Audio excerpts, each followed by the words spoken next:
দুটি চোখ আছে বলে এই সুন্দর পৃথিবী দেখতে পাই। চোখ দুটি না থাকলে পৃথিবী অন্ধকার। মা দেখতে পাবো না, কোরআন দেখতে পাবো না, পৃথিবী দেখতে পাবো না, বাপ দেখতে পাবো না, সন্তান দেখতে পাবো না, দুনিয়াটা মিথ্যা হয়ে যাবে, ঠিক কিনা?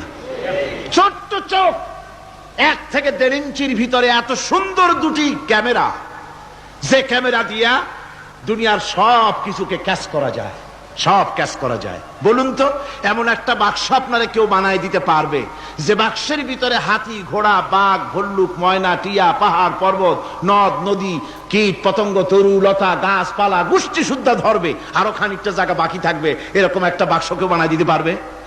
পারবে না। এমন একটা বাক্স পৃথিবীর কোন মিস্ত্রি বানাতে পারবে না। কিন্তু আল্লাহ রাব্বুল আলামিন আপনার আমার কপালের নিচে 1 থেকে 1.5 ইঞ্চির ভিতরে এমন 2টা ফিল্ম বক্স তৈরি করে দিয়েছেন, যা দিয়ে তাকাবেন আপনি কোটি কোটি মানুষ দেখবেন, পাহাড় দেখবেন, সমুদ্র দেখবেন, সূর্য দেখবেন, চন্দ্র দেখবেন, এত কিছু